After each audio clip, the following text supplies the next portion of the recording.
이 예레미야서를 보면 좀 우리가 읽다가 보면 좀 지치는 게 뭐냐면 좋은 얘기도 여러 번 하면 듣기 싫은데 나쁜 얘기가 너무 계속 반복이 돼요.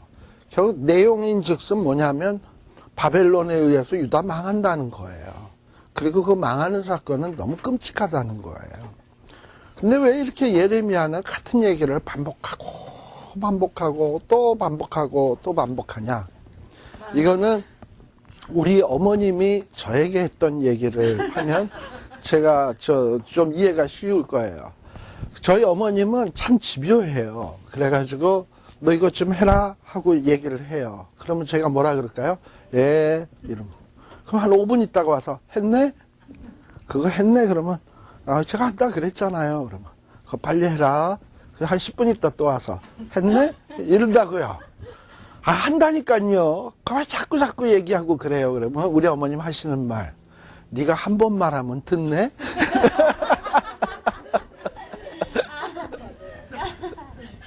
이북 분이시거든. 그러면서 이제 네가 한 번 말하면 듣네? 하고서 얘기하신다고. 그것처럼 뭔가 이 유다 백성들은요, 정말 그 마음이 금강석 같이 단단해질 대로 단단해져가지고 선지자들을 하나님께서 부지런히 여러 번에 걸쳐서 보냈음에도 불구하고 안 들어요, 하나님의 말씀을. 그러다 보니까 예레미야를 통해서도 지금 같은 얘기를 또 해놔야 나중에 진짜 망했을 때 봐. 그때 내가 여러 번 얘기했지. 망했지. 핑계할 수 없도록 하기 위함이 바로 그 목적인 거예요. 그러니까는 우리가 이 예레미야서에 나오는 이런 여러 번에 걸친 정말 썩 마음에 편하지 않은 부담스러운 말들을 자꾸 하는 이유는 뭐냐? 그만큼 우리 인간이 악하구나. 그리고 이 악한 우리에게 이렇게 거듭거듭 말씀을 했기 때문에, 경고를 했기 때문에 나중에 하나님 앞에 징계를 받아도 우리가 핑계할 수 없도록 하기 위함이로구나 라는 어떤 그런 의중이 담겨져 있다는 것을 여러분들이 좀 생각할 필요가 좀 있습니다. 제가 아까 저 같다 그랬잖아요. 우리 어머님이 네가 한 번 말하면 듣네 이랬잖아요. 그것처럼 이 16장에도 보면 역시 이제 15장 끝나고 16장에서도 결국 좋은 얘기가 나오는 게 아니에요. 또 역시 굉장히 불편한 얘기가 나와요. 우리 아까 조금 전에 언뜻 언급을 했습니다만 하나님께서 예레미야에게 뭐라 그러냐? 너는 아내 두지 마라. 자녀도 낳지 마라. 라는 얘기는 왜 그러느냐? 이제 이 유다의 앞날이 밝지 않아요. 재앙의 날이 오게 되면 오히려 가족이 있는 것이 부담스럽게 되기 때문에 넌 아예 이제 세월이 이 험한 세월이 오게 되니까 가족 없이 아내 없이 그렇게 살도록 해라 라는 거예요. 또 3절에도 보게 되면 무슨 얘기가 나옵니까? 자녀, 어미, 아비에 대해서 내가 말을 하겠다. 즉 가족 안에 있는 애들이나 어머니나 아버지에 대해서 얘기하겠다는 건 이 가정 안에 있는 구성원들이 아주 큰 슬픔들을 당하게 된다는 거예요. 어떤 일들을 당하냐? 4절, 16장 4절에 보면 이 자녀들이나 부모들이나 이런 자들이 독한 병으로 죽어. 근데 워낙에 많은 사람들이 죽어나가니까 누가 와서 슬퍼하고 싶어도 이 사람이 자기도 슬픈데 어떻게 남한테 와서 슬픔에 동참할 수 있나? 그러니까 슬퍼함을 입질 못해. 이거 묻을래도 누가 도와주는 사람이 있어야 묻지. 또 묻어줄 사람이 있어야 묻지. 그러니까 매장당하지도 못하고. 그래가지고 지면에 그냥 이리 굴러다니고 그 시신들이 이리 굴러다니고 저리 굴러다니고 그리고 칼과 기근에 망하고 시체는 공중의 새와 땅에 짐승의 밥이 되겠다. 얼마나 끔찍한 일이겠습니까? 그래서 이런 일을 당하기 때문에 너는 결혼하지 말라. 지금 예레미야에게 얘기하고 있는 거예요. 자녀도 두지 말라. 자, 그러면 이렇게 유다 나라가 이렇게 끔찍한 재난을 당할 수밖에 없는 이유는 뭐냐? 물론 거의 비슷한 얘기인데 특별히 5절의 끝부분에 보면, 하반절에 보면 하나님, 이스라엘 백성들이 이렇게 끔찍한 일을 당하는 이유는 하나님이 이스라엘 유다 백성들에게서 뭘 뺏었다? 평강을 뺏었다. 또 하나님이 뭘 뺏었다? 인자와 긍휼을 제해버렸다. 그러니까 우리가 이 세상에서 살아갈 때 평안히 살 수 있는 이유는 그나마 하나님이 우리에게 평강을 주시기 때문이에요. 그리고 하나님의 인자하심이 계속 내게 머물러 있기 때문에 우리가 이렇게 살 수 있는 거예요. 내가 죄를 지음에도 불구하고 하나님이 나를 불쌍히 여기는 긍휼하심이 있기 때문이에요. 근데 그것을 하나님이 잠시 거두신다. 그러면 이 땅은 마치 지옥처럼 아수라장이 될 거예요. 사실 이 땅 위에는 아직도 우리 하나님의 자녀들만 사는 게 아니에요. 죄인들도 살거든요. 악을 많이 행하는 사람들도 똑같은 햇빛을 쬐고 있고, 똑같은 공기 마시고 있고, 똑같은 땅에서 나는 이런 야채나 채소나 먹을 것들을 먹고 있다 이 말이에요. 이것도 뭐냐? 지금 하나님이 오래 참고 계시고 긍휼을 베풀고 계시고 인자를 베푸시고 어떤 은총을 베푸시기 때문이지. 그러나 이것이 영원히 되는 것은 아니거든. 어느 순간인가 하나님이 딱 거두시는 때가 있거든요. 그러면 그건 완전히 아수라장이 되는 거예요. 지옥처럼 되는 거예요. 자, 그래서 보세요. 6절에 보면 이렇게 하나님이 평강 빼앗고 긍휼 빼앗고 인자를 빼앗으면 어떻게 되느냐? 큰 자든지 작은 자든지 6절 다 죽어요. 매장되지도 못해. 그들을 위해서 애곡하는 자도 죽었으니 애곡을 해줄 수도 없어. 그 다음에 자기 몸을 베거나 대머리 되게 할 자도 없어. 이 얘기는 뭐냐면 자기 몸을 베거나 대머리 되는 자들은 보통 우상 숭배자들이에요. 이방, 풍습 이렇게 하는 자들인데, 여러분들 바알신 섬기는 사람들이 그 엘리야와 대결, 갈멜산에서 대결을 할 때 보면 막 몸을 자해를 하잖아요. 그러면서 자기 몸을 자해함으로 신이 자기의 음성을 들어달라고 막 이런단 말이에요. 그리고 또 이 우상 숭배하는 자들은 보면 머리를 또 대머리들이 많아. 그래가지고 여러분들 쉽게 영화에 보게 되면 모세의 상대역으로 나오는 율브린너, 바로를 나왔던 사람 머리 그냥 머리털 하나도 안 보이잖아요. 뭐 이렇게 말꼬랑지 같은 거 하나 이렇게 달고 나오잖아. 이런 식으로 우상 숭배자는데 이교도들이 보면 이런 모습이에요. 근데 이런 자들도 하나님의 멸절시키기 때문에 이런 자들도 눈에 안 보여. 아무튼 큰 자든지 작은 자든지 이방인이든지 유대인이든지 하나님이 싹 쓸어버리겠다는 거예요, 지금. 자, 이렇게 해서 싹 쓸어버리고 하나님이 심판하시겠다는 거예요. 그 다음에 7절도 마찬가지지. 슬플 때에 슬픔을 위로해 주는 자가 없어. 아비나 어미가 죽었는데 위로의 잔을 마시우게 할 자가 없어. 이게 뭐냐? 하나님의 징계가 이렇게 무서운 거예요. 또 9절에 보면 이스라엘 땅 안에 좋은 거란 좋은 소리가 다 없어졌어. 기뻐하는 소리, 즐거워하는 소리, 신랑 신부 깨 소금 나는 뭐라 그래야 돼? 아무튼 깨 굽는 소리, 아무튼 이런 소리들이 다 없어졌어. 자, 그러고서 온통 재앙뿐이야. 그래서 10절에 보면 이렇게 온통 재앙뿐인 이유는 뭔가? 하나님이 이렇게 재앙을 광포하시는 이유는 과연 어찌민가? 도대체 우리가 무슨 죄악을 졌기 때문인가? 16장 10절. 그리고 우리가 하나님 앞에 범한 죄는 무엇인가? 했을 때 아까 나왔던 죄가 또 나옵니다. 아까 내가 반복되는 게 너무 많다 그랬죠? 그 이유는 뭐냐? 핑계치 못하기 위해서. 11절에 보면 하나님이 이렇게 재앙당하는 이유를 분명히 말씀하시는데 너희가 나를 버린 거다. 너희가 다른 신들을 쫓아간 게 바로 나를 버린 거다.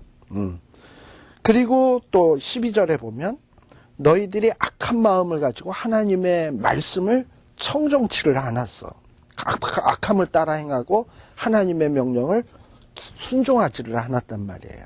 이것 때문에 하나님이 이제 은혜, 은총, 긍휼 이런 거를 다 거두시겠다라는 거예요. 또 그뿐만 아니라 이스라엘 백성들을 포로로 잡혀가게 하겠다. 근데 이게 다 무엇 때문이냐? 13절 끝에는 이렇게 표현합니다. 내가 너희에게 은혜를 베풀지 아니하기 때문에. 그러니까 하나님이 은혜를 딱 거두어 가시면 우리의 삶은 정말 지옥 같은 삶이 되는 거예요. 그래서 우리가 그나마 요만큼 살고 있는 것은 하나님의 은혜라. 주의 크신 은혜라. 그래서 우리 찬송가에도 지금까지 지내온 것 주의 크신 은혜라 했듯이 내가 하나님의 은혜가 있어 지금 이렇게 살고 있구나 라는 것을 여러분들이 좀 기억하실 필요가 있습니다. 바로 요 16장에서 얘기하는 게 바로 그런 거예요. 자, 그런데 이렇게 하나님이 은혜를 거두고 이스라엘 백성들을 징계 가운데로 내모시지만 하나님은 징계 가운데 영원히 내버려 두지 않아요. 지난 시간에 우리 히브리서에 보면 하나님의 징계는 잠시 동안이라 그랬죠. 하나님의 징계는 잠시 너로 고난당하게 하였지만 회복시킨다 그랬어요. 그것처럼 하나님은 오랫동안 우리를 징계에 내버려 두는 게 아니라 회복을 시켜요.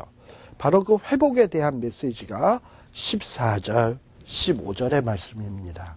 이런 아수라장 같이 되도록 하나님이 은혜를 거두시기도 하지만 그러나 날이 이르리니 이제 어떤 새로운 날이 탁 임하게 되면 이제는 이스라엘 자손들이 애굽 땅에서 인도하여 내신 여호와의 사심으로 맹세하지 아니하고, 자, 이 얘기는 무슨 얘기냐면 이스라엘 백성들에게 있어서 그들의 역사에 있어서 가장 큰 빅 이벤트, 가장 중요한 사건이 뭐냐면 애굽의 노예에서 해방된 날.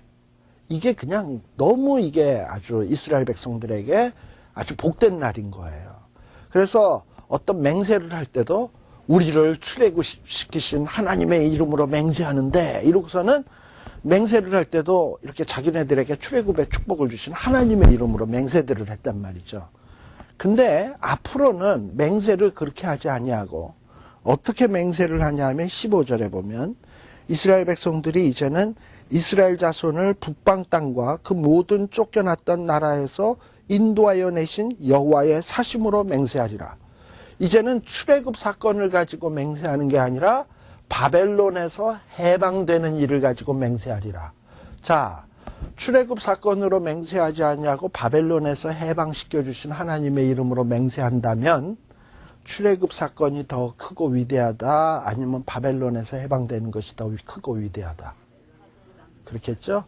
큰 걸 가지고 맹세하는 거니까. 그러니까 하나님이 이제 이스라엘 백성들을 회복시킬 때는 그까지 출애굽 사건으로 너희를 구원해 주신 하나님으로 이름으로 너희들이 맹세하는 게 아니라 이제 너희를 포로에서 다시금 해방시켜 주실 바벨론 포로 사건 같은 우리를 구원해 주신 이런 하나님의 이름으로 맹세할 날이 오게 된다는 거예요. 그게 새 날이에요. 근데 이런 바벨론 포로에서 해방되는 거는 1차적인 성취예요. 지금 하나님께서 바라보고 있는 이 새로운 해방은 뭐냐? 죄와 사망으로부터 우리가 해방시키실 하나님. 그래서 우리가 보통 우리 예수 믿는 사람이 우리 하나님 앞에 기도할 때 보면 하나님의 이름을 어떻게 부릅니까? 우리 구주 예수님, 구주라고 얘기하잖아요. 구주란 뭐에 대한 구주야? 우리를 죄와 사망에서 구원해 주신 하나님. 이러고선 하나님의 이름을 부르고 그 하나님의 이름을 찬송하고 그 하나님의 이름으로 맹세하고 하는 거잖아요. 우리를 죄와 사망에서 구원해 주신 하나님 하지, 지금 오늘날의 성도들이 우리를 출애굽시켜 주신 하나님 하는 사람 봤어요? 예. 그러니까는 이런 날이 오게 된다는 거예요. 지금 이 날을 지금 예레미야가 지금 얘기를 하고 있는 거예요. 자, 이렇게 회복을 시켜 주실 거고요. 또 하나님이 16절 이하에 보게 되면 어떤 일을 하시느냐? 그동안에 이 바벨론에 의해서 이스라엘 백성들이 아수라장이 됐다면 이제 하나님은 이스라엘 백성들을 아수라장을 만들었던 그 바벨론을 치기 위해서 많은 어부들을 불러다가 이 바벨론 사람들을 낫게 하겠대. 그리고 많은 포수를 불러다가 그리고 그들을 모든 산과 모든 산에서 암열해서 사냥하게 하겠대. 그러니까 이스라엘 백성들을 괴롭혔던 자들을 하나님이 다 일일이 낚고 찾아내가지고 다 쏴 죽이겠다는 거지. 그리고 왜냐? 하나님이 이렇게 할 수밖에 없는 것이, 하나님이 설사 이스라엘 백성들을 바벨론에게 징계받도록 탁 내버렸다고 하나님이 눈 가리고 안 보시는 게 아니라, 이 바벨론이 이스라엘 백성들을 막 못 살게 굴 때도 하나님은 뭐 하시는 하나님이냐면 하나님의 눈이 바벨론 요것들이 이스라엘 백성들을 더 때리나 덜 때리나 요거를 지켜보겠다는 거야. 일일이 기억해 두시겠다는 거야. 그래서 그들의 어떤 행동이나 죄악이 하나님의 얼굴 앞에서 숨기움을 받을 수가 없어요. 그들의 죄악이 하나님 앞에서 은폐될 수도 없어. 다 드러날 수밖에 없어. 그래서 이스라엘 백성들에게 못된 짓 한 것을 하나님이 18절에 보면 어떻게 갚겠다? 배나 갚겠다. 그리고 그들이 이렇게 배나 갚게 하나님이 배나 갚으시는 이유는 이 바벨론 사람들이 미운 물건의 시체로 하나님의 땅을 괴롭히고 가증한 것으로 하나님의 산업에 가득하게 했기 때문에. 그래서 하나님의 백성들을 괴롭히는 자들, 이런 자들에 대해서는 하나님이 용서함이 없습니다.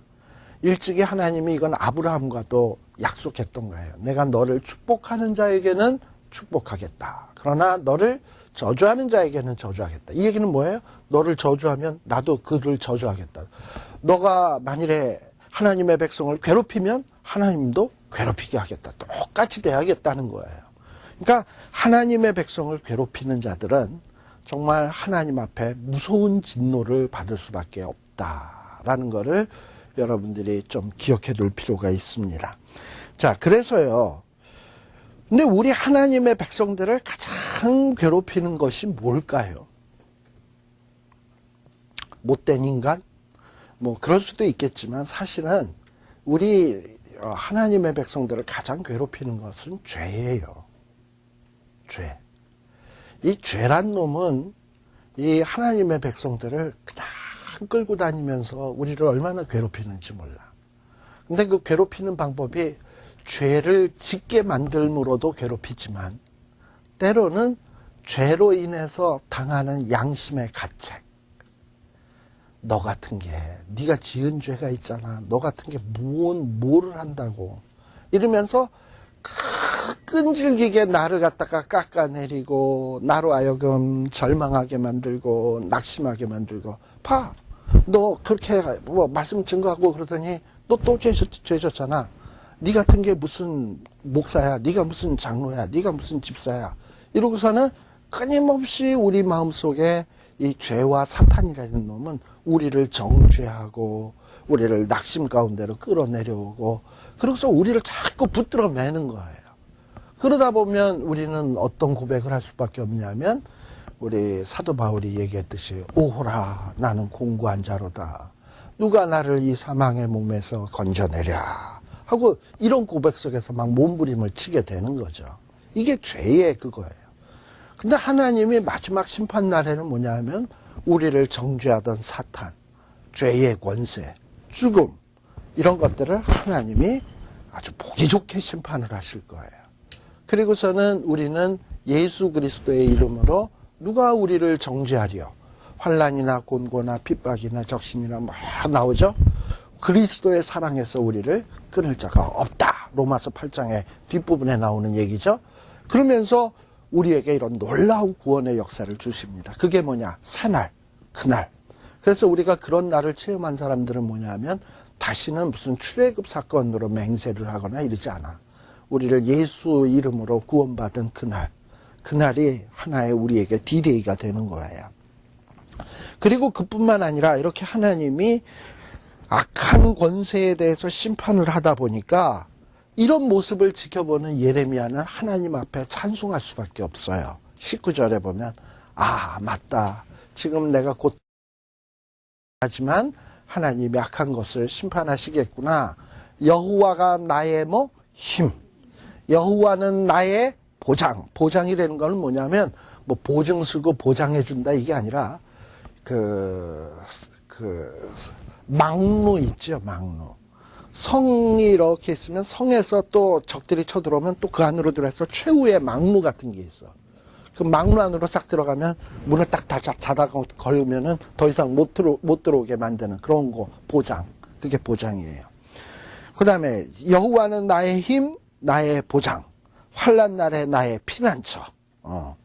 자, 그래서 하나님이 이렇게 하나님의 백성을 보호해 주시겠다는 것이고, 이스라엘 백성들을 괴롭혔던 열방들, 이 열방들을 하나님이 심판하시는 것을 보고서 이 열방이 뭐라고 얘기를 하느냐. 야, 우리가 그동안 조상 대대로 계승해온 우상들, 문화, 전통, 이런 것들은 다 뭐다? 허무하고 망탄하고 무익한 것뿐이로구나. 우리가 여태까지 살아온 걸 보니까, 하나님의 모습을 보니까 무익하고 신 아닌 것으로 신을 삼고 살아왔구나. 이거를 깨닫게 된다는 거지. 그리고 하나님이 심판하시는 날 진짜 참신은 하나님뿐이로구나 하는 것을 열방이 알게 된다 이 말이에요. 근데 이 날이 되기 전까지는 많은 사람들은 하나님 하면 코웃음 치고 콧방귀 뀌고 믿지 않을 거예요. 심지어는 신자들 자신도 하나님의 능력이 얼마나 대단한지를 제대로 인식을 못해. 그러나 하나님이 최후의 심판을 하시는 날 보게 되면 하나님이 이런 분이었어 하고 다 놀라게 될 날이 오게 된다는 겁니다. 근데 이런 거를 우리가 확실히 알아야 되지 않겠어요? 근데 아까 우리를 얽어매는 게 뭐라고요? 죄라고 하는 놈이었습니다. 이 17장에 보게 되면 이 유다 백성의 죄, 아까 제가 말 중에도 언뜻 얘기했습니다만 이 죄란 놈은요, 유다 백성의 죄는 마치 어떠냐, 금강석 철필로 기록됐어.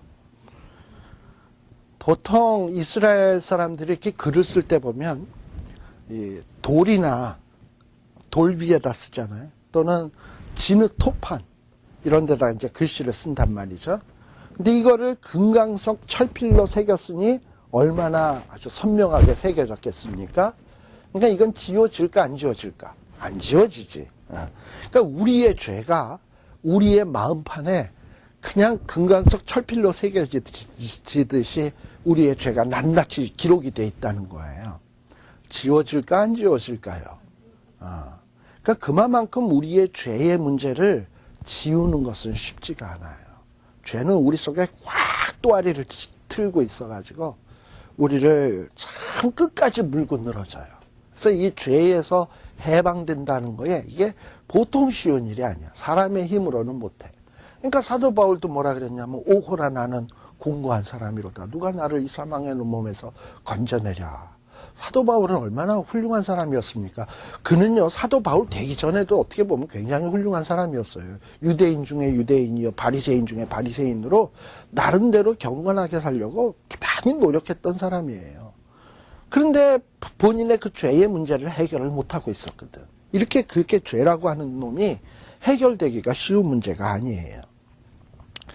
자, 그런데 이스라엘 백성들의 죄가 그 마음판에 딱 이렇게 새겨졌는데 그 죄가 어떤 거냐? 특별히 17장 2절에 보면 이스라엘 백성들은요, 맨날 생각하는 게 뭐냐 하면 푸른 나무 곁에 있는 그 단들과 아세라들을 생각한다라고 되어 있습니다. 보통요, 이 아세라라고 하는 신은 어떤 신이냐 하면은 여자 신인데요. 여자 신인데 엘 신이라고 이 우상 숭배하는 가나안 우상의 최고의 신의 와이프 신이에요. 아세라라고 하는 신은요. 그래가지고 이 아세라 신의 그 그림 상을 보면요, 이 아세라 신은 풍요의 신이야. 다산 또는 땅에 있는 야채, 채소들을 풍성하게 나게 하는 신이라서요. 그 신의 모습을 보면 가슴도 얼마나 이게 볼륨이 있는지 몰라. 아주 그 육체파야 완전히. 히프도 이만하고. 그런데다가 아세라 사진이 이러고 있으면 염소들이 와가지고 그 옆에 와서 이렇게 서가지고 아세라가 주는 것을 얻어먹는. 그러니까 짐승들에게도 풍요를 주는 그런 신이라고 일컬어지는 거예요. 그러다 보니까 이스라엘 백성들이 가나안 땅에 들어가서 아세라 섬기는 이유는 뭐냐? 자기네들도 풍성해지고 싶다는 거지. 자, 아세라를 섬겨서. 여태까지 하나님 섬겼더니 생긴 거라고 만나밖에 없고 메추리밖에 없고 기껏 해봐야 또 뭐 반석에서 터져나오는 물밖에 없었고, 근데 가나안 사람들은 하나님 안 섬겨도 각종 좋은 거 다 먹는데 보니까 걔네들은 아세라를 섬긴단 말이지. 그러니까 우리도 아세라 섬겨서 쟤들이 먹는 것도 좀 먹어보고 해야 되겠다 하니까는 주야로 묵상하는 게 뭐냐면 하나님의 말씀, 하나님에 대한 생각이 아니라 우리도 어떻게 하면 쟤들처럼 좋은 집 짓고 맛난 거 먹고 맨날 풍요롭게 즐겁게 살 수 있을까. 그래서 주야로 아세라를 묵상하는 거야. 그러니까 결국은 아세라를 묵상한 겁니까? 뭘 묵상한 겁니까? 풍요와 번영, 쾌락 이걸 묵상한 거죠. 그러니까 아세라를 섬기는 건 그걸 얻기 위한 하나의 도구지. 사실 뭐 아세라를 마음을 다하고 뜻을 다하고 성품을 다해서 사랑하기 때문에 아세라를 위해서 순교의 정신으로 생각한 거 아닐 거잖아요. 만일에 아세라가 그런 거 못 준다 그러면 아세라도 때려쳤을걸. 그렇죠? 예. 그래서 온통 생각하는 게 아세라야. 그리고 또 3절에 보면 이 죄가요, 이런 풍요를 생각하는 죄이기 때문에 하나님이 벌할 때도 뭘 제거하시냐. 3절에 보면 재산, 보물들을 노략당하게 한단 말이죠. 그러니까 이스라엘 백성들이 원하는 건 재산 많아지고 보물 많아지고 해서 풍요롭게 사는 거야. 근데 이렇게 이런 것만 생각한 자들에게는 그게 너를 망하게 하는 거로구나. 재산, 보물이 하나님을 섬기는데 장애물이 되는구나 하면 하나님은 때가 되면 그 재산과 보물을 내놔 하고 가져가신다 이 말이에요. 또 4절에도 보면 하나님이 이스라엘 백성에게 뭘 줬다? 기업을 줬어요. 우리 가나안 땅 정복할 때 보면 여호수아 때 열심히 땅 정복했죠. 그리고 난 다음에 12지파가 제비 뽑아서 땅을 다 나누어서 가졌습니다. 그 가진 땅이 뭐냐면 기업이거든. 근데 그 기업 속에서 이 하나님이 주신 기업을 가지고 내가 어떻게 하면 하나님 앞에 영광을 돌릴까, 어떻게 하면 하나님을 기쁘시게 할까, 이런 거에는 관심이 없고, 그 기업 안에서 어떻게 하면 풍요롭게 살까, 맛있는 거 먹을까, 좋은 집 집을까, 좋은 차 살까, 어떻게 하면 보물을 더 모을까, 재물을 모을까, 여기에만 관심이 있다 보면 하나님이 이제는 어떻게 한다? 그전에는 그 기업을 보호해주기 위해서 하나님의 손이 그 위에 딱 함께 했었는데, 너는 그 기업 가지고 하는 게 맨날 죄 짓는 일만 하니 내가 이제 그 기업에서 손을 떼겠다. 그건 아까 은총을 거두는 거, 인자를 거두는 거랑 똑같아요. 기업에서 손을 떼겠고. 이렇게 손을 떼게 되면 이스라엘 백성들은 어떻게 될 수밖에 없어요? 알지 못하는 땅, 바벨론의 포로로 끌려가서 대적들을 섬길 수밖에 없게 되는 거예요.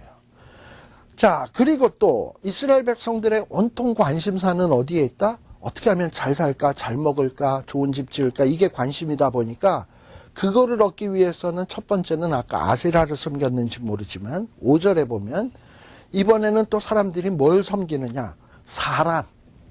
사람이 사람을 의지하는 거야. 하나님을 믿지 않고. 그래서 힘 있는 사람, 권력 있는 사람, 뭐 이런 거 찾아다니는 거야.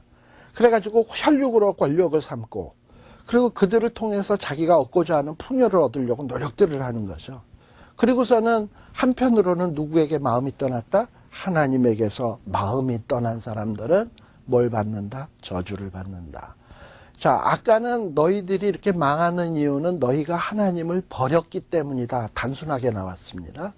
근데 여기서는 하나님을 버린다라는 게 뭔가 좀 더 구체적입니다. 왜 버리나요? 풍요 때문에. 세상에서 잘 살기 위해서 하나님을 버린 거예요. 그런데 그런 사람들은 어떻게 되느냐? 저주를 받아요. 또 6절에 보게 되면 뭐라고 돼 있냐? 그는 사막의 떨기나무 같아서 좋은 일에 오는 것을 보지 못하고 광야에 간조한 것, 건건한 땅, 사람이 거하지 않는 땅에 거하리라. 자고로 나무는요, 열매를 맺어야 이게 귀한 나무야. 근데 이 떨기나무는 열매도 안 맺고 가시만 많은 참 천하에 쓰잘데기 없는 나무가 떨기나무예요. 근데 이런 나무들은 어디에 있을 수 없냐면 기름진 땅에다 놔봐야 이건 땅만 거름만 빼먹을 나무야. 열매도 못 먹고. 그러니까 이런 나무들은 어디에다 내버려야 되냐? 사막 가운데다 내버려야 돼. 자, 그렇다면 이스라엘 백성은 어떤 존재냐? 하나님 앞에서 열매를 맺어야 될 백성이에요. 어떤 열매? 성령의 열매. 사랑과 희락과 화평과 오래 참음과 자비와 양성과 충성과 온유와 절제. 근데 이런 열매는 하나도 없고 맨 가시만 삐쭉삐쭉 나오고 떨기나무처럼 그냥 못된 나무가 된다면 하나님이 이스라엘 백성들을 열매 많이 맺으라고 적과 꿀이 흐르는 땅에다가 심었잖아요. 근데 그렇게 열매 못 맞는 떨기나무처럼 된다면 뽑아서 어디다 갖다 놔야 돼? 사막 가운데다 내팽개쳐야 돼. 그래서 결국은 그 땅에서 뽑아서 바벨론 포로로 잡혀가게 하겠다 이 말이에요. 자, 그래서 이렇게 멀리 쫓겨나게 될 것이다. 반대로 이렇게 사람을 믿고 풍요를 쫓아가고 하나님을 버린 자는 이렇게 되겠지만 7절에 보면 그러나 하나님 여호와를 의지하며 여호와를 의뢰하는 그 사람은 복을 받는다. 그러니까 우리가 어찌해야 복 받는다? 하나님, 난 풍요보다도 하나님이 좋아요. 그리고 좋은 집보다도 하나님이 좋아요. 그리고 어떤 재물, 보물보다도 하나님 없이는 난 못 살아요. 그리고 하나님이 나와 함께 있어야 돼요. 하고 하나님 의지하는 자가 진짜 복을 받는다라는 얘기예요. 그리고 그는 어떠냐? 물가에 신기운 나무가 어디서 많이 본 것 같으죠?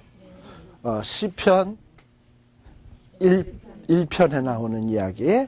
자, 복 있는 사람은 어떤 자냐? 결국 하나님 의지하는 사람이야. 하나님을 의뢰하는 사람이에요. 물가에 신기운 나무가 그 뿌리를 강변에 뻗치고 더위가 올지라도 두려워 아니하며 그 입이 청청하며 가무는 해에도 걱정이 없고 결실이 그치지 아니함 같으리라. 그래서 하나님을 의지하면 이와 같은 축복을 주시겠대요. 사실 역사상 이루어지지 않았습니까? 언제? 이스라엘 백성들이 하나님을 의지하고 광야 생활을 할 때 하나님은 구름 기둥으로 보호해 주셨고 불 기둥으로 지켜주셨고 목마르면 물 주셨고 배고프면 만나 메추리로 먹이셨고 그러면서 이스라엘 백성들을 인도해 주셨거든요. 그러니까 이와 같이 우리들이 하나님 의지할 때 복받는 길이라는 거예요. 근데요, 아까 죄라는 놈은 마음판에 금강석 철필로 새겨놓은 것처럼 해결이 안 된다 그랬잖아. 참 이게 쉽지 않아요. 그래서 이 구절에서는 뭐라고 돼 있냐면 만물보다도 가장 부패된 게 뭐냐? 사람의 마음이야. 왜냐? 죄로 우리는 꽉 오염이 돼 있어. 그래서 이게 너무 부패돼 있어가지고요.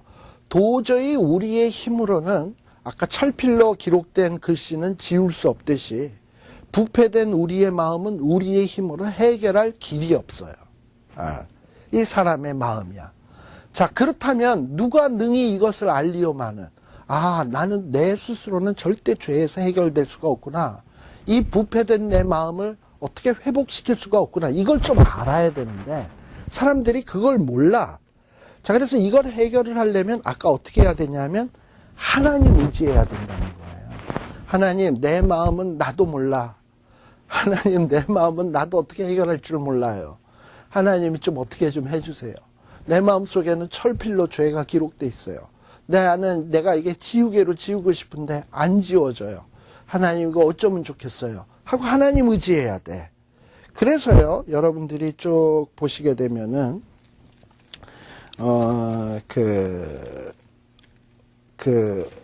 어디를 보시냐 하면 지난 시간에 우리 예레미야의 애가에 나왔던 얘기가 있는데 예레미야의 애가에 보면 하나님이여 나에게 돌이키소서 기억나세요? 네.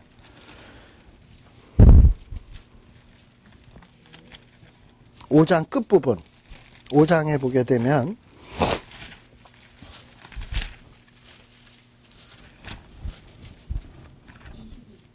21절 예레미야 애가 5장 21절 그래서 하나님 앞에 어떤 기도가 필요하냐 하면 말이죠. 하나님이여 내 마음은 부패됐어요. 내 마음엔 죄가 철필로 기록돼 있어요. 나 이거 어떻게 나는 할 수가 없어요. 하나님이 도와줘야 돼요. 이런 마음으로 하나님 앞에 뭐라고 얘기하냐면 하나님이 내게로 돌이켜주세요. 그래야 내가 주께로 돌아갈 수가 있어요. 우리의 나를 다시 새롭게 해주세요. 옛적 같게 해주세요. 하고 하나님이 이 나의 마음의 부패의 문제를 하나님이 해결해 주셔야 되는 거예요. 여러분들 아까 우리 예레미야 17장 14절에도 그 얘기가 나와요. 17장 14절에 보시게 되면 뭐라고 기도를 해야 되냐?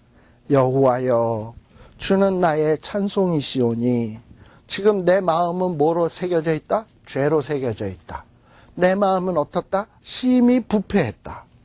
근데 내가 해결할 능력이 있다? 없다. 그러면 우리는 하나님 앞에 어떻게 해야 된다? 나를 고치소서. 나를 고치소서. 그리하면 내가 어떻게 되겠다? 낫겠나이다. 그러니까 내가 나야지 결심한다고 나아지는 게 아니야. 하나님 앞에 나와서 하나님, 나는 능력이 없어요. 나를 고쳐주세요. 나를 해결해 주세요. 하면 하나님이 고쳐주셔야 낫는 거예요. 나를 구원해 주세요. 그러면 내가 구원을 받을 수가 있는 거예요. 이게 결국은 뭐냐?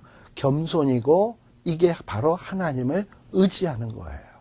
내가 내 문제를 해결할 수 있다 생각하는 게 교만이에요. 근데 내가 내 문제를 해결할 수 없고 이건 하나님만이 할 수 있다라고 인정하는 것이 겸손이에요. 그리고 이게 뭐냐면 하나님을 의지하는 거예요. 이렇게 하나님을 의지하는 자가 뭘 받는다? 복을 받는다. 아까 하나님을 의지하는 자는 어떤 자라고요? 7절에 여호와를 의지하며 여호와를 의뢰하는 사람은 복 받는다. 내 능력으로 안 돼요. 하나님이 도와주세요. 할 때 복을 받는 거예요. 치료의 복도 받고 고침받는 복도 받고 또 시냇가에 심은 나무처럼 시절을 쫓아 과실을 맺는 축복도 받고 그러는 거예요. 근데 반면에 하나님이 무슨 떡을 줘, 밥을 줘, 무슨 풍요를 줘. 나는 이 세상에 뭐니 해도 머니가 있어야 되겠고 재물이 있어야 되겠고 돈이 있어야 되겠다고 풍요를 쫓아가는 사람 있잖아요. 그런 자에 대해서 성경에서는 뭐라고 얘기를 하냐면 11절 불의로 치부하는 자. 그러다 보니까 풍요가 필요하다 보니까 불의한 방법을 동원해서라도 부해지려고 그럴 거 아니에요. 그래서 돈이 많아졌다고 칩시다. 근데 그런 자는 어떤 자 같으냐? 자고새가 낳지 아니한 알을 품은 같아서. 여기서 이 자고새는 뭐냐면 뻐꾸기 같은 새예요. 뻐꾸기 같은 새는 알을요, 이 뻐꾸기는 멍청해가지고 어떤 새가요, 뻐꾸기 둥지에 와가지고, 뻐꾸기는 남의 둥지에다가 갖다 탁 알을 낳아요. 무슨 메추리 같은 이런 새에게. 그게 바로 자고새야, 메추리 같은 새가. 그러니까 뻐꾸기의 그 알 같은 거를 지알인 줄 알고 비슷하게 생겼으니까 품고 있는 거야, 좋다고. 근데 이제 시간이 지나면 어떻게 돼? 얘가 딱 깨어나면서 누구에게로 돌아가냐? 부모에게 샥 돌아가 버리는 거야. 그러면 이 품었던 사람이란다. 품었던 새는 뭐가 되는 거야? 완전히 새된 거지. 난 이게 뭐야? 이러고서는 이렇게 되는 거죠. 예. 자, 그러니까는 부를 자기 거거니 품고 있으면 그게 영원히 머무를 수 있을 것 같지만은 중년이 되어서 여기 그냥 부가 싹 떠나버린다는 거야. 중년 될 때까지 열심히 디립다 모았는데, 그리고 이제 마치 어리석은 성경의 부자가 나오듯이 곳간에 창고에다가 가득가득 채워놓고 내 영혼아 내가 이제 잊었구나 하고 이랬더니 하나님이 위에서 비웃으시며 내가 오늘 내 생명을 취하리니 그 너의 모아놓은 재물들이 다 네 것이 되겠느냐 하고 비웃으셨잖아요. 그런데 우리가 열심히 모아놨던 재물을 하나님이 싹 다 취해가 버려. 그러면 중년에 그렇게 애지중지했던 것이 날개 달린 새처럼 다 날아가 버렸으니 뭐가 된다고요? 완전 새 되는 거지. 이게 지금 그 얘기예요. 그래서 이 풍요가 복을 줄 것 같지만 아니에요. 아니야. 뭐가 축복이냐? 하나님이 복이에요. 하나님이 복이고, 또 여기에 뭐라고 얘기를 하냐면 12절에 보면 진짜 영화로운 보좌는 바로 하나님의 성소고요. 정말 이 사람의 소망은 뭐냐? 13절 이스라엘의 소망이신 여호와. 우리의 진정한 소망은 하나님이에요. 주를 버리는 자는 수치를 당한다. 그리고 이렇게 수치를 당하는 이유는 생수의 근원이신 여호와를 버림입니다 라는 거예요. 그래서 이거를 아는 사람은 아까도 얘기했지만 14절에 예레미야는 뭐라 그러냐면 내 마음은 부패했구나. 나는 병들었구나. 정말 하나님이 고쳐줘야 되겠구나. 하나님이 복이고 하나님이 생수의 근원이구나. 그래서 하나님 앞에 겸허히 나와서 나를 고쳐주세요. 나를 구원해주세요. 하고 매달리는 거죠. 예.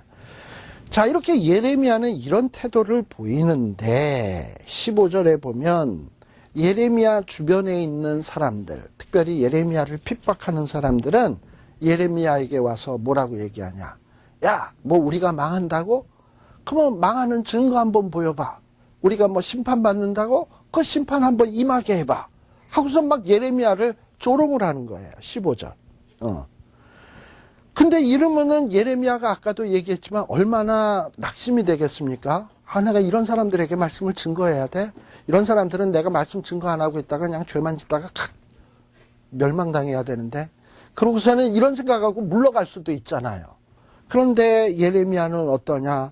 그런 악한 양들 앞에서도 목자의 직분을 포기하지 아니하고 하나님의 명령을 쫓아서 자기가 원치 않는 것들도 다 감당을 했어요.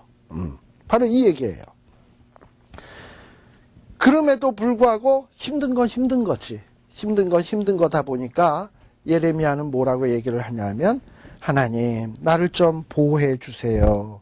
나를 지켜주세요. 박해당하는 자로 수욕을 당하게 하시고 하나님 내게는 피난처가 되어주세요. 그리고 나를 핍박하는 자들은 하나님이 배나되는 멸망으로 그들을 멸해 주세요 하고 기도하고 있는 거예요. 자, 그러면 이스라엘 백성들이 왜 이렇게 망했냐? 아까 풍요를 쫓았다 그랬는데요. 19절에서부터 27절에는 그 하나의 예가 나옵니다. 예가 어떤 거냐 하면 특별히 안식일에 대한 얘기를 좀 하고 있어요. 안식일에 대한 얘기. 자, 그러면서 하나님이 예레미야에게 임해서 뭐라고 얘기하냐면 백성들에게 가서 안식일 설교를 하래. 근데 안식일 설교를 하는데 뭐라고 설교를 해야 되냐면 21절, 22절에 보면 안식일에 짐을 지고 예루살렘 문으로 들어오지 말며, 예루살렘 문이 뭐겠습니까? 성전의 문이겠죠. 안식일에 너희 집에서 짐을 내지 말며 아무 일이든지 하지 말아서 내가 너희 열조에게 명한 같이 뭘 해라? 안식일을 거룩히 지켜라. 또 24절에 보면 안식일에 너희들이 짐을 지고 성문으로 들어오지 아니하여 안식일을 거룩히 하여 아무 일이든지 하지 아니하면, 즉 무슨 얘기냐면 안식일을 잘 지키면 25절 끝에 보면 이 예루살렘의 성은 영영이 있을 것이지만, 그러나 27절 너희가 만일에 하나님의 명령을 순종하지 아니하고 안식일을 거룩히 하지 아니하고 안식일을 지키지 아니하면 예루살렘 궁궐의 문이 삼키게 될 것이다. 그 뿔이 꺼지지 않게 될 것이다. 이 얘기를 하는 거예요. 그러니까 안식일을 잘 지키면 멸망받지 않겠지만 안식일을 안 지킬 경우에 하나님이 멸망하겠다는 거예요. 근데 앞에 무슨 풍요 뭐 이런 얘기가 나오다 왜 갑자기 안식일이 나왔을까 하고 생각해 볼 수 있어요. 근데 여기에 보면 안식일에 지금 뭐 한 거예요? 21절에 보면 막 짐을 지고 들어오고 집을 집에서 내가고 한다는 얘기는 안식일을 안식하는 날, 쉬는 날로 지키지 아니하고 일하는 날로 지키고 있다는 거예요. 왜 안식일에 일을 하겠습니까? 한 푼이라도 젊을 때 더 벌어야지. 그러면서 안식일까지 빼먹으면서 돈 버는 일에만 열심히 하는 거예요. 그 돈 버는 일을 왜 하겠습니까? 풍요, 돈, 재물 모으기 위해서. 그리고서는 하나님 섬기는 일은 그거보다도 우선순위에서 훨씬 뒤야. 그러니까 안식일 거룩히 지키는 게 중요한 게 아니야, 지금은. 돈을 벌어야 돼, 젊을 때. 해가지고 열심히 안식일 날 짐을 지고 일을 하고 노동을 하고. 하나님 거룩히 여기는 일은 뒷전으로 여겼단 말이에요. 결국 뭐가 이들에게 관심사냐 하면 하나님보다는 풍요가 우선이에요. 요거를 우리가 잘 알 수 있는 것이 아모스 8장에 보게 되면, 요거 읽고 마치겠습니다. 아모스 8장에 보게 되면 이스라엘 백성들이 안식일을 어떻게 어겼나 하는 것을 조금 알 수 있어요. 8장 4절부터 봅시다. 아모스 8장 4절. 내 보면 궁핍한 자를 1282페이지, 1283페이지, 아모스 8장 4절 5절. 궁핍한 자를 삼키며 땅에 가난한 자들을 많게 하려는 자들아, 이 말을 들으라.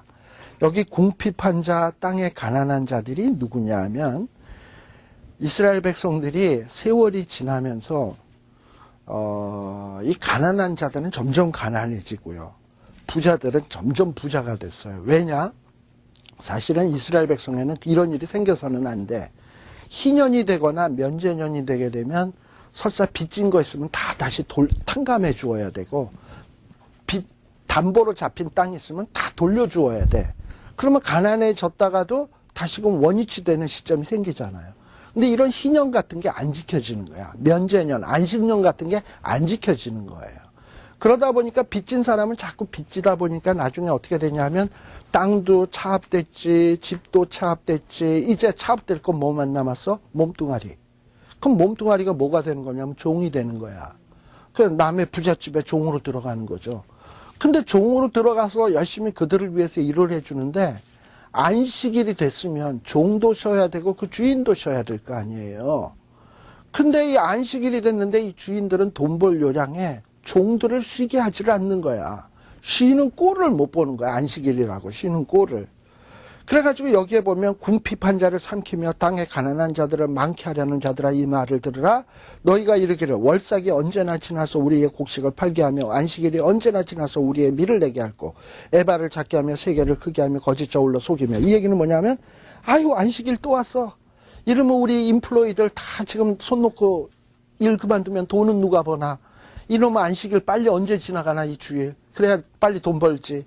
이러고서는 자기의 종들을 그저 부려먹는 데다만 노력을 했지 하나님의 안식에 동참시키는 일에는 전혀 관심이 없는 거예요. 근데 이게 아모스 때만 하더라도 사람들이 이런 마음은 있었어. 안식일이 언제나 지날래나 했다라는 건 그나마 안식일에 일을 좀 안 시킨 거죠. 안식일 빨리 지나가기만 바란 거지. 근데 이게 세월이 지나면은 안식일에 아까 예레미야에서는 뭐냐? 안식일에 짐을 지고 일을 시키면서도 전혀 양심의 가책이 없는 거야. 이해 가십니까? 예.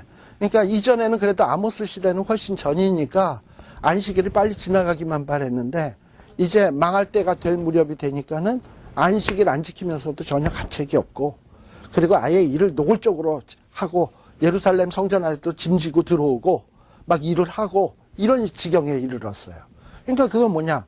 하나님 거룩하게 하는 일에는 관심이 없고 오로지 돈 버는 일에만 관심이 있다면 하나님은 이런 자들을 책망할 수밖에 없다. 징계할 수밖에 없다. 이런 자들이 돌이키지 않으면 그 예루살렘 성은 멸망시킬 수밖에 없다. 라고 얘기하는 것입니다. 자, 그렇다면 얘기가 이렇다면 이런 모습이 비단 유다 말기만의 모습인가요? 오늘날 우리 교회 안에 성도들의 모습에도 이런 모습은 얼마나 많이 있습니까? 물론 혹자 성도들 가운데 어떤 사람들은 야 이거 주일날 일을 해야 되는데 그래야 돈을 더 버는데 하면서 주일날을 일을 안 하긴 안 해. 양심의 가책상. 그러나 항상 마음속에 어떤 마음이 있다? 안식일이 빨리 지나갔으면 좋겠다 하고 바라는 사람이 있는 사람이 있고 어떤 사람은 아예 조금 더 나가서 에이 그냥 난 안식일날 오픈한다.